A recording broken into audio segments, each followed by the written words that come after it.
Hello and welcome back to TVP World. My name is Alex Selinsky and you're watching World Talks. As America celebrates her 250th birthday, a new book has been written by Valery Tsepkalo and Dmitry Balkunets, titled From the World to America, 250 People Who Shaped the United States. It describes the biographies of 250 men and women born in over 55 countries who immigrated to the United States and helped shape its science, business, culture, and politics. Joining us now to discuss in greater detail is one of the authors, Valery Tsepkalo, former Belarusian Ambassador to the US and founder of Belarus HiTech Park and founder of the World Biographical Encyclopedia. Good morning and welcome to TVP World. Great to have you on. Good morning and thank you for having me. So now, the first question is, how did you come up with the idea for this book and why now? Well, you already mentioned the fact that this year America celebrates its 250th anniversary, and this is a big anniversary, this is a big day, and there were a lot of interesting events going on around this particular date, but we've decided to pay attention to the fact that America was built by immigrants, the people who came to this country for different reasons. Some of them fled from political persecution, and this is especially sensitive for us, as you know, starting from 2020, around 500,000 Belarusians had to flee their own motherland. And both, in fact, Belarus and Poland has very difficult history throughout the centuries, especially the second half of the 19th century and the first part, or practically the whole 20th century, when many people had to flee for freedom, some of them for economic reasons, but as you can see in the book, the majority of them had the reason to go to this country. And well, we, the criteria was very strict, and it was not very easy to find the right people who should be included in this book, because we wanted to focus particularly on those people who were born overseas, who were born outside the United States of America, and later moved and brought enormous contribution to America's success. So we consulted different, just now it's a modern trend, AI instruments, including ChatGPT, Cloud, Perplexity, Copilot, and some other instruments to find who of these people should be included. And again, as you can see, there are many people that represent Poland as well. And I'll get to Poland and Belarus in a second, but I still wanted to ask, because so the book is made up of categories, right? We have science, business, culture, and politics. You, of course, mentioned that people who were born overseas and later immigrated to the US are in there. But so how did you narrow down, the people who ultimately went into this book? Yeah, well, that was a challenge, again, as I mentioned to you, and we used different sources of information, including our World Biographical Encyclopedia, including our own, which is prabook.com, and, and we carefully selected these people. Well, we hope that we did a great job, but, this job could not be relied exclusively on our own understanding of who made this contribution, who made more, who made less. So we consulted different sources of authoritative sources of information, and thus we carefully selected these people. So now I know that, well, I was reading the description about your book. I know that the Polish-American hero Tadeusz Kościuszko is in there. Could you tell us about another notable Pole who is in the book, but also about figures from Belarus? Yeah, well, definitely if we are talking about Poland, both Polish and Belarusian history, Tadeusz Kościuszko appeared to be the first person who can be mentioned. He is a hero of many countries, not only the United States, but Poland and Lithuania, the Grand Duchy of Lithuanian Liberation Movement, which was mainly Belarusian land currently occupied it. However, it was another person who contributed a lot, I believe, to American foreign policy, and the person whom I met several times, Zbigniew Brzezinski, well, to be precise, twice, and whom I was in active correspondence when he was the senior research fellow in the CSIS, Central for Strategic and International Studies. Just the first time when I met him, I was just a student in Moscow during Gorbachev time, when Zbigniew Brzezinski came, and just at that time I even skipped lectures and came to listen to him, because he was such an inspirational personality for many people that previously were involved in diplomatic work, in any analysis of foreign politics. But later, when I published an article, a big article in Foreign Affairs magazine, we were also in quite a communication, because I challenged his grand chess book, grand chess board book, I just don't remember probably how it sounded naturally, but well, just he is a great person, and we definitely included him. Then founders of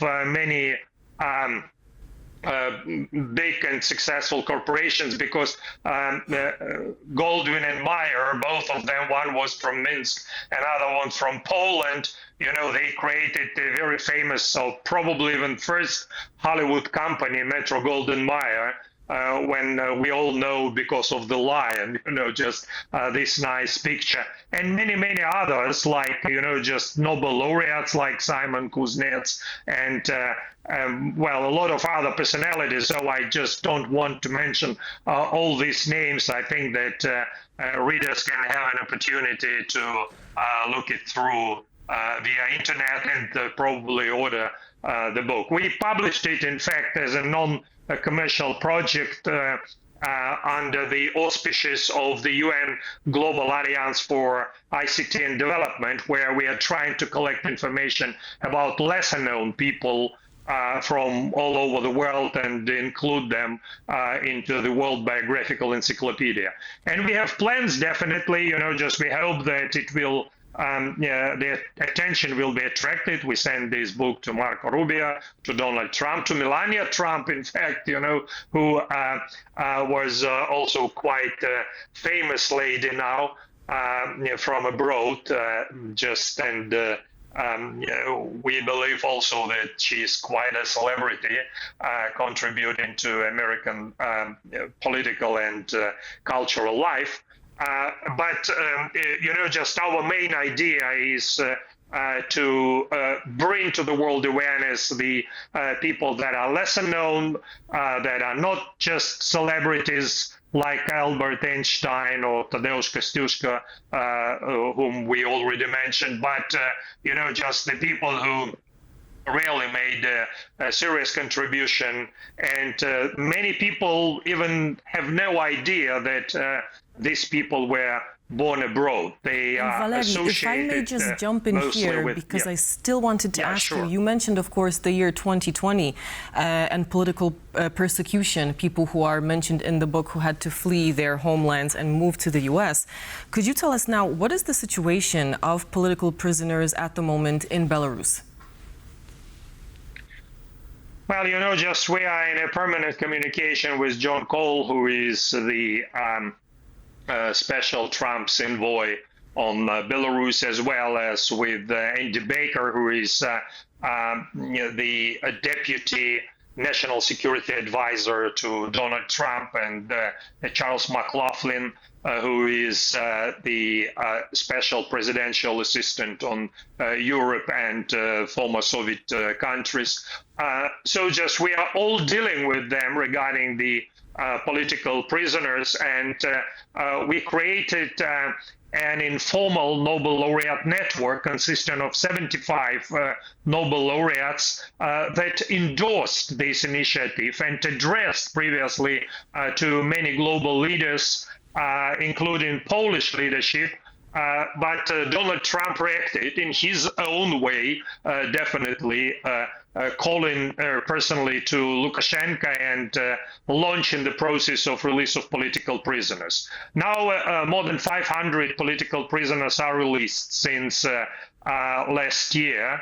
And we believe that this year, all of them, it's now about 1,000 political prisoners, will also be released. I would just like to remind you that the main agenda of 2020 Belarus presidential elections was to release political prisoners and to organize free and fair elections, because you cannot call elections this term, this is not the notion of elections, if all the major contenders are either put into prison or eliminated from the territory of the country.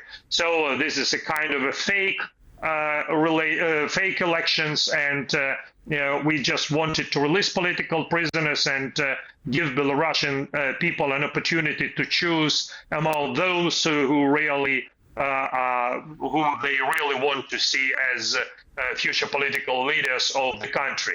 So, just we cannot organize now free and fair elections, but, just our agenda is continuing to be the same.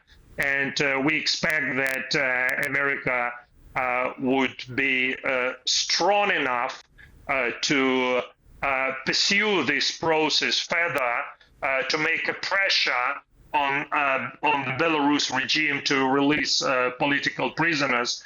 And from our side, from the side of our informal Nobel laureate network, we will definitely do our best to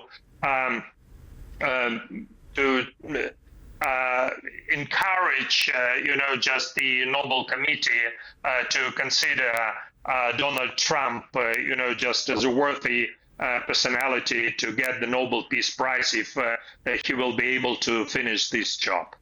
And can I still get your reaction and what you think of the current state of relations between the USA and Belarus, but also the Belarusian Democratic Forces?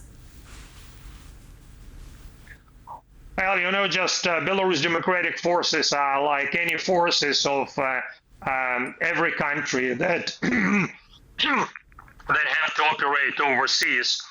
Just has a lot of contradictions. Just we have a lot of, just different groups of political activists that see differently the way how to approach the Belarusian regime. So this is basically very natural, and just the only thing that can unite diaspora, and it was the truth in relation to to the Baltic state diaspora, to Polish diaspora, to Hungarian diaspora, just is only around cultural things, just cultural initiatives. Politically, just we are all different.